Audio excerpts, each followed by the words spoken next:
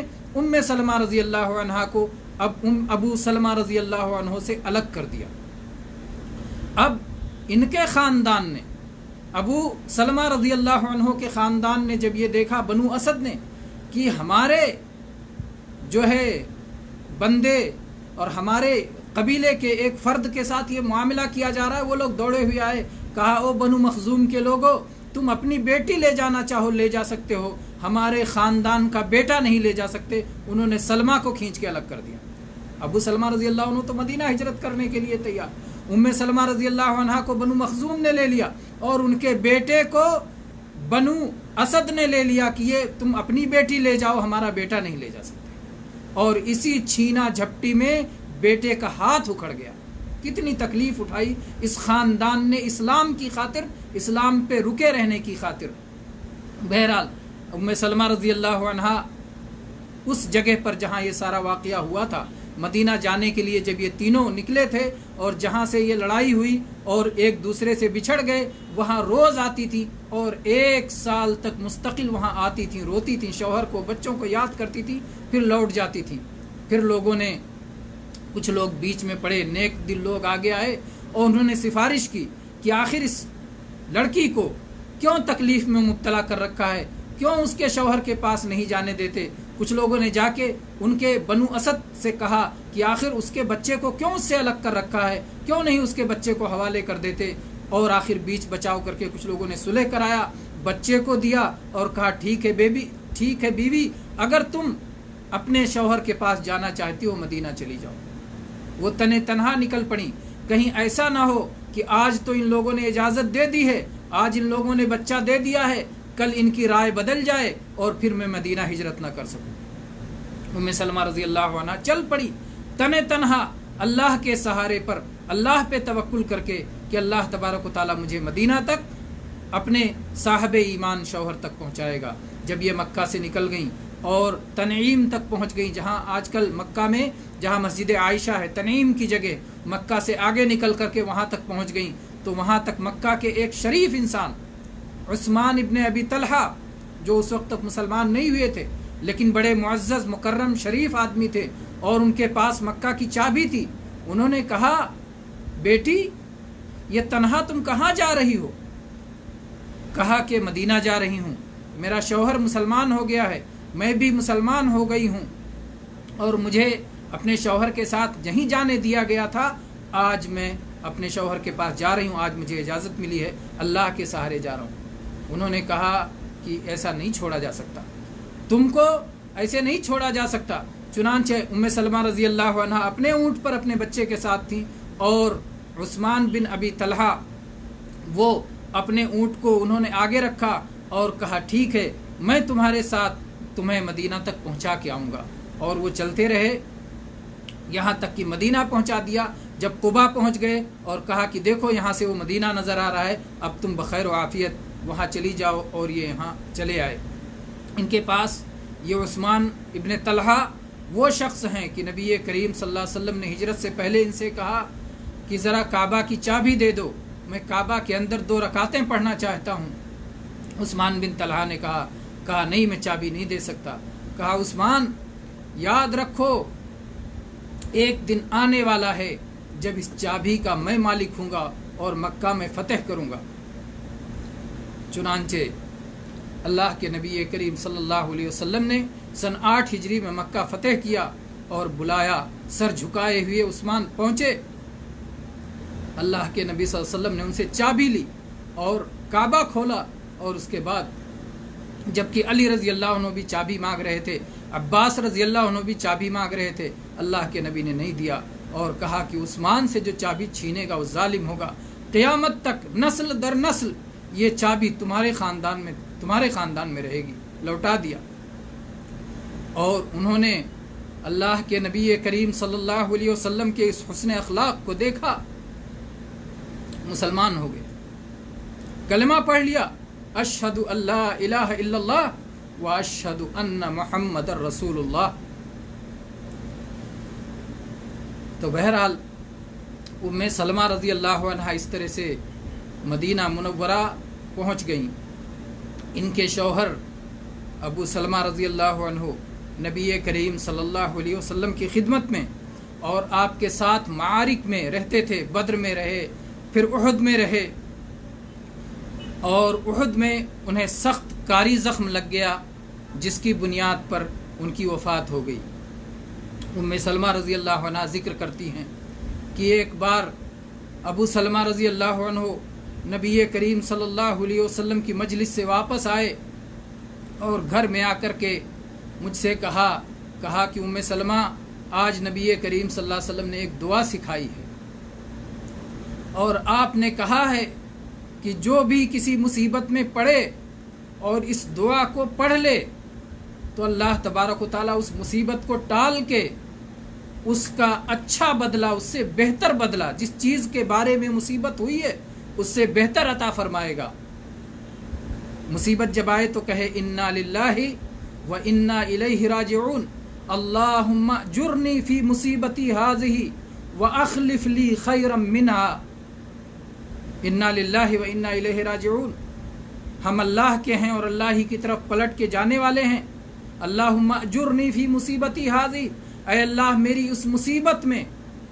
تو مجھے اجر دے، مجھے اپنی پناہ میں رکھ لے، تو میرا حمایتی بن جا۔ وَأَخْلِفْ لِي خَيْرًا مِّنْهَا، اور اس سے بہتر مجھے بدلہ عطا فرما۔ تو کہتی ہیں اللہ کے نبی صلی اللہ علیہ وسلم کی مجلس سے یہ دعا سیکھ کے آئے تھے ابو سلمہ رضی اللہ عنہ، اور انہوں نے اپنی زوجہ کو ام سلمہ رضی اللہ عنہ کو تعلیم دیتے ہوئے یہ دعا سکھائی اور کہا کہ یہ دعا سیکھ لو۔ اس وقت ام سلمہ رضی اللہ عنہ نے کہا کہ اچھا چلو ایک عہد اور میری بات سن لو، اگر میری وفات اگر آپ کی وفات مجھ سے پہلے ہو جاتی ہے تو میں کسی اور سے نکاح نہیں کروں گی، اور اگر میری وفات آپ سے پہلے ہو جائے تو آپ کسی اور سے نکاح نہیں کرنا۔ تو ابو سلمہ رضی اللہ عنہ نے کہا کہ ام سلمہ ٹھیک ہے، تم اپنی بات کہہ چکی، میری بھی سن لو۔ جہاں تک میری بات ہے تو تم نے کہہ دی کہ میں تمہاری وفات کے بعد دوسرا نکاح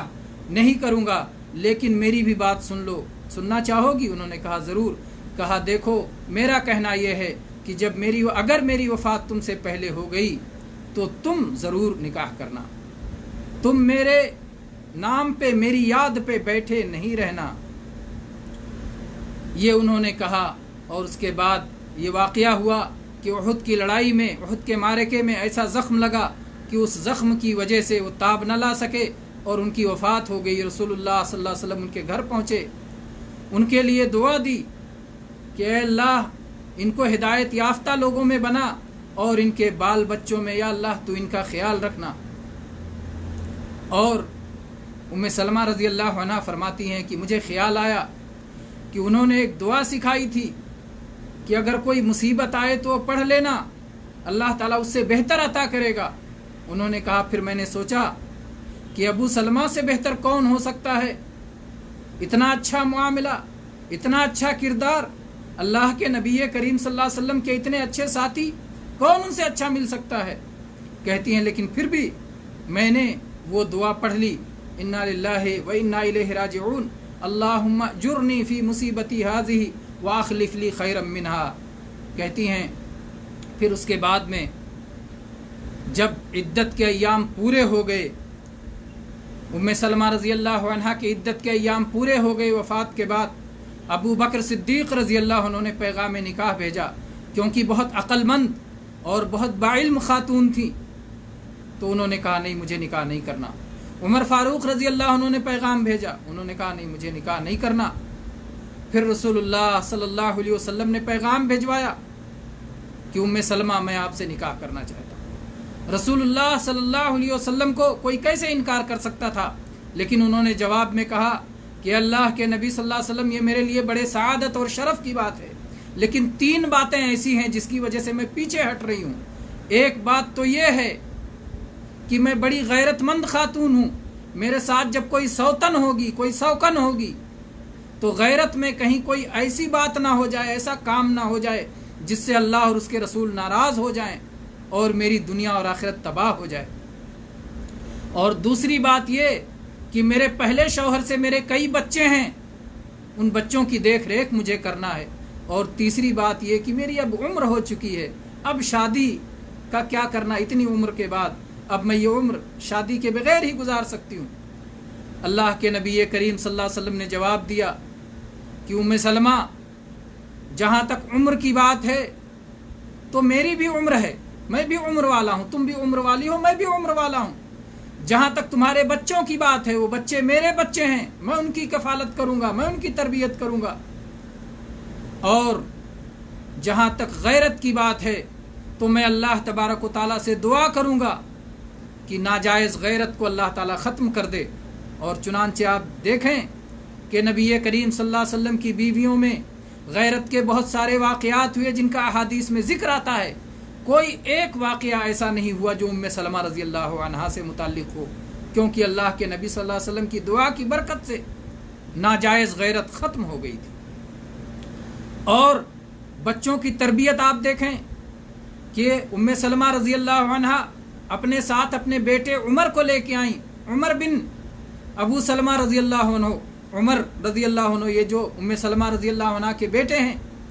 وہ اپنی حدیث بیان کرتے ہیں کہ میں نبی کریم صلی اللہ علیہ وسلم کے ساتھ بیٹھ کے ایک دسترخوان میں کھانا کھا رہا تھا، میں بچہ چاروں طرف ہاتھ کبھی ادھر سے اٹھاتا تھا کبھی ادھر سے اٹھاتا تھا۔ اللہ کے نبی کریم صلی اللہ علیہ وسلم نے فرمایا، یا غلام قل بسم اللہ وکل بیمینک وکل مما یلیک، اے بچے بسم اللہ کہہ کے کھانا کھاؤ، اپنے سامنے داہنے ہاتھ سے کھانا کھاؤ۔ کہتے ہیں اللہ کے نبی کریم صلی اللہ علیہ وسلم نے بلا ڈانٹے، بلا ڈپٹے، بلا برا بھلا کہے اللہ کے نبی نے جو یہ تعلیم دے دی کہ میں کس طرح کھاؤں، میں نے وہیں سے سیکھ لیا۔ فما زالت تلک طعمتی بعد، اس کے بعد سے مرتے دم تک، آج تک جب تک حدیث بیان کر رہے ہیں، کھانے میں ان آداب کا ہمیشہ خیال رکھتا ہوں کہ بسم اللہ کر کے کھاتا ہوں، داہنے ہاتھ سے کھاتا ہوں، اپنے سامنے سے کھاتا ہوں۔ تو اللہ کے نبی کریم صلی اللہ علیہ وسلم نے ان کے بچوں کو اپنا بچہ بنایا اور ان کی شاندار تربیت فرمائی۔ ام سلمہ رضی اللہ عنہ یہ انتہائی عقل و خرد والی خاتون، ام سلمہ رضی اللہ عنہ کے واقعات بڑے دلچسپ اور بڑے مفید واقعات ہیں۔ ام سلمہ رضی اللہ عنہ،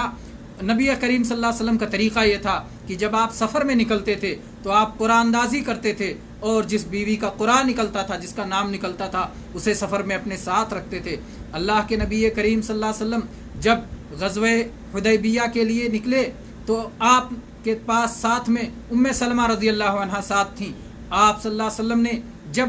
صلح حدیبیہ کی صلح تمام ہو گئی، صلح آپ جانتے ہیں کہ صحابہ کو ایسا احساس ہو رہا تھا کہ دب کر صلح کی گئی ہے، حالانکہ اللہ تعالیٰ نے اسے فتح مبین قرار دیا،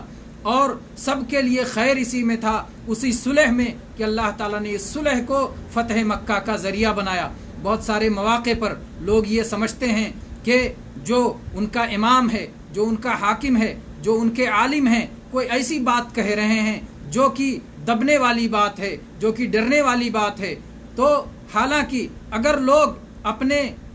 ارباب حل و عقد کی پیروی کریں، اپنے علماء کے پیچھے چلیں اور اپنے ائمہ کے پیچھے چلیں، جب تک کہ شریعت کی صریح خلاف ورزی نہ ہوتی ہو تو اسی میں خیر اور بھلائی ہوتی ہے، اور رسول اللہ صلی اللہ علیہ وسلم کی سنت کی اتباع میں خیر ہی خیر ہے، بھلے ہمیں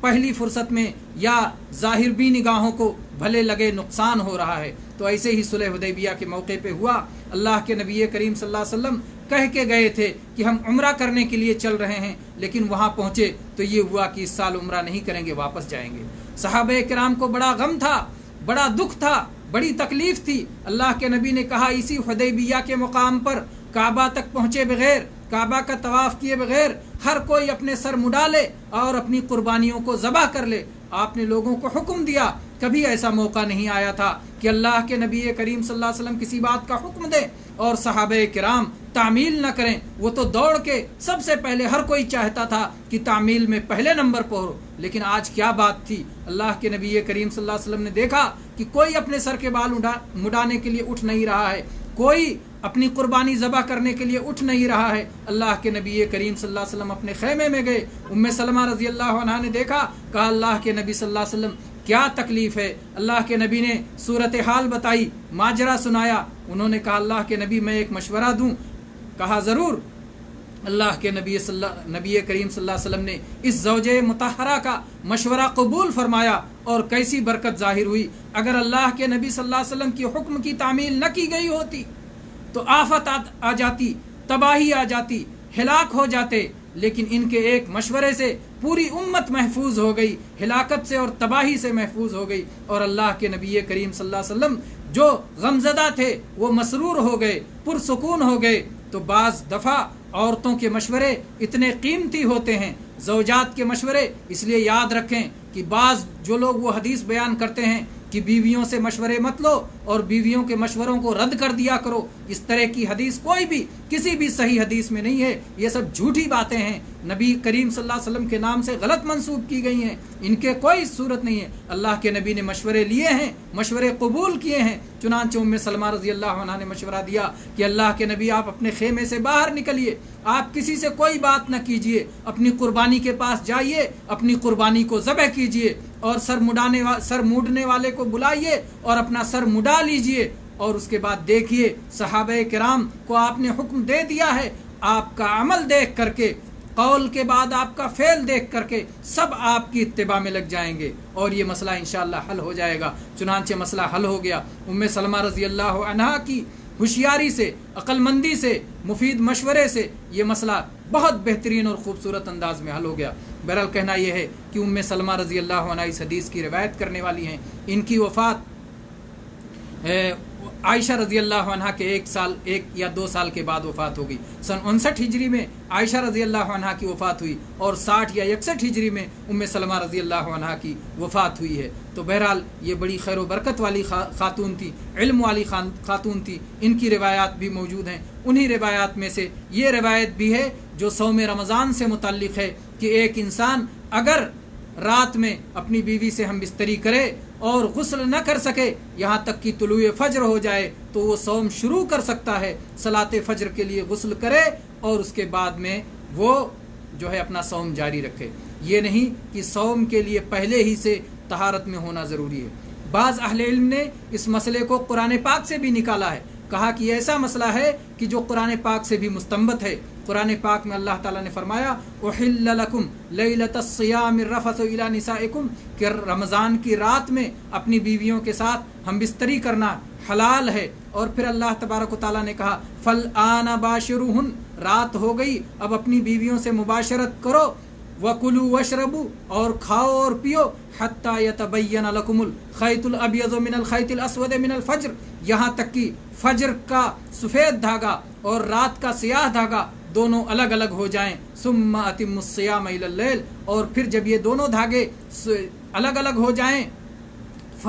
دن کی سفیدی اور رات کی سیاہی الگ الگ ہو جائے، فجر صادق طلوع ہو جائے، اس کے بعد صوم شروع کرو یہاں تک کہ رات آ جائے۔ تو اللہ تعالیٰ نے تینوں چیزوں کی، مباشرت کی، عقل کی، شرب کی، ہم بستری اور کھانے اور پینے کی اجازت دی یہاں تک کہ طلوع فجر ہو جائے۔ جو شخص طلوع فجر کے وقت، آخری وقت میں اپنی بیوی سے ہم بستری کرے گا، ظاہر بات ہے کہ طلوع فجر ہوگا تو غسل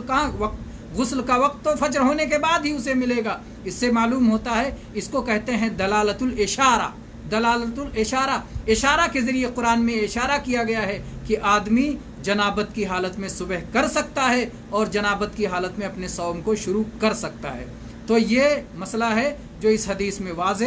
واضح ہے اور اس دن کی قضا نہیں کرنی پڑے گی۔ کوئی یہ سوچے کہ نہیں میں نے تو غسل نہیں کیا اور صوم کا وقت شروع ہو گیا اس لیے مجھے اب اس دن کی قضا کرنی پڑے گی، تو نہیں، ایسی کوئی بات نہیں ہے۔ صوم کے لیے جنابت سے پاک ہونا ضروری نہیں ہے، دن میں آدمی غسل کرے اور اس کے بعد صوم کو اپنے مکمل کرے۔ تو بہرحال یہ آج کی حدیث رہی جو کہ اپنے آپ میں بہت واضح ہے، اور اس کے اندر جو مسئلہ بیان ہوا ہے۔ اب ہم چلتے ہیں، اگلی حدیث بھی پڑھ لیتے ہیں تاکہ ہم کل سے یا تو نفلی صوم کے مسائل شروع کریں اور یا تو پھر زکوٰۃ کے مسائل شروع کریں، دونوں میں سے کوئی ایک مسئلہ، تاکہ ہم رمضان میں اور بھی مسائل کو لے سکیں۔ اگلی حدیث ہے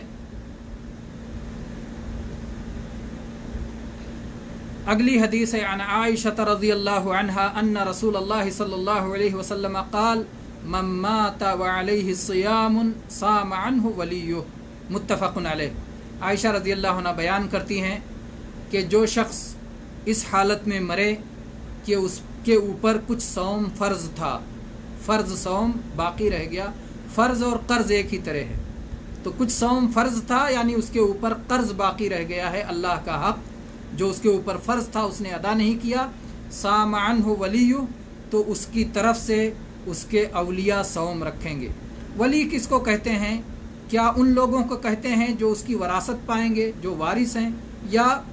ہر قریبی رشتہ دار کو کہتے ہیں؟ یہ اہل علم میں اختلافی مسئلہ ہے، بعض نے کہا جو وارث ہے وہ ولی ہے، اور بعض نے کہا کہ ہر قریبی رشتہ دار ولی ہے، اور زیادہ صحیح بات یہی معلوم ہوتی ہے کہ ہر قریبی رشتہ دار ولی ہے، بھلے وارث ہو یا نہ وارث ہو۔ ان میں جب اس کی تطبیقی مثالیں لیں گے تو یہ بات بہت اچھی طرح واضح سمجھ میں آئے گی، لیکن تفصیل میں جانے کا موقع نہیں ہے، اس لیے اتنا جانیں کہ ولی سے مراد ہر قریبی رشتہ دار ہے۔ تو جو بھی قریبی رشتہ دار بلکہ اجنبی شخص بھی اگر کسی کی طرف سے فرض صوم رکھ دے تو انشاءاللہ ادا ہو جائے گا، لیکن جہاں تک نفلی صوم کا مسئلہ ہے تو کوئی کسی کی طرف سے نہیں رکھ سکتا، جیسا کہ فرض صلاح یا نفل صلاح کوئی کسی کی طرف سے نہیں پڑھ سکتا۔ لا یصلی احد علی احد ولا یصوم احد علی احد، کوئی نہ کسی کی طرف سے صلاح پڑھ سکتا ہے نہ صوم رکھ سکتا ہے، یہ نفل کے معاملے میں ہے، صوم کے مسئلے میں، اور فرض صلاح کے مسئلے میں فرض نفل کوئی کسی طرح کی صلاح نہیں پڑھ سکتا ہے۔ اسی لیے علماء نے مسئلہ نکالا ہے کہ جسمانی عبادت، خالص جسمانی عبادت کسی اور کی طرف سے نہیں کی جا سکتی ہے، البتہ صوم میں استثناء ہے کیونکہ یہ نص ہے، اللہ کے نبی نے صراحت کے ساتھ فرمایا کہ اگر کسی کے اوپر صوم فرض صوم چھوٹا ہوا ہے تو وہ شخص اس کی طرف سے اس کے اولیاء، اس کے ورثہ، اس کے قریبی رشتہ دار اس کی طرف سے صوم رکھیں گے، جیسے اس نے منت مانی اور نہیں پورا کر پایا، یا وہ بیمار تھا پھر تندرست ہو گیا، صوم کا موقع ملا لیکن چونکہ لمبا وقت ہوتا ہے اور اس نے کہا بعد میں رکھ لیں گے لیکن وفات ہو گئی اور قضا نہیں کر سکا، تو اس کے اوپر فرض رمضان کی قضا باقی ہے، یا کفارے کا صوم باقی ہے، یا نذر کا صوم باقی ہے، کسی طرح کا فرض صوم باقی ہے، تو یہ اللہ کا حق ہے، اللہ کا قرض ہے جو اس کے ورثہ کو، اس کے اولیاء کو، اس کے قریبی رشتہ داروں کو ادا کرنا چاہیے، جیسا کہ اس حدیث میں موجود ہے۔ یہ راجح مسئلہ ہم نے بیان کر کے بات کو ختم کر دیا، اس لیے کہ اختلاف اور تفصیلات میں جائیں گے تو بات لمبی ہو جائے گی۔ اور وآخر دعوانا ان الحمد للہ رب العالمین وصلی اللہ علی نبینا وسلم۔ کامنٹس دیکھ لیتے ہیں۔ ماشاءاللہ قابل مبارکباد ہیں ہمارے بھائی نذیر کوثر صاحب کہ کئی بار پہلے نمبر پر آ کر کے اور سلام لکھتے ہیں، اور اسی طرح سے عبدالغفور قیصر صاحب ماشاءاللہ انہوں نے دوسرے نمبر پر سلام لکھا ہے۔ جتنے بھائیوں نے سلام لکھا ہے سب کے لیے وعلیکم السلام ورحمۃ اللہ وبرکاتہ۔ اس کے بعد مسعود بن عارف ہیں، اور اس کے بعد میں حسب روایت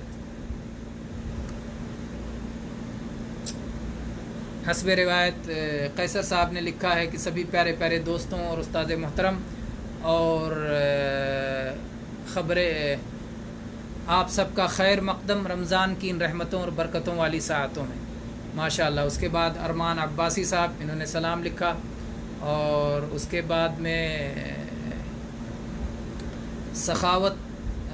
سخاوت شیخ صاحب نے اس کے بعد میں لکھا ہے ماشاءاللہ ماشاءاللہ ماشاءاللہ بارک اللہ فی، مبارک ہو بہت بہت۔ انہوں نے 5ویں نمبر نبی کریم صلی اللہ علیہ وسلم کی 5ویں نمبر کی زوجہ مطہرہ کا نام لکھا ہے زینب بنت خزیمہ۔ نبی کریم صلی اللہ علیہ وسلم کی پہلی زوجہ خدیجہ رضی اللہ عنہا، دوسری زوجہ سودا رضی اللہ عنہا، تیسری زوجہ عائشہ رضی اللہ عنہا،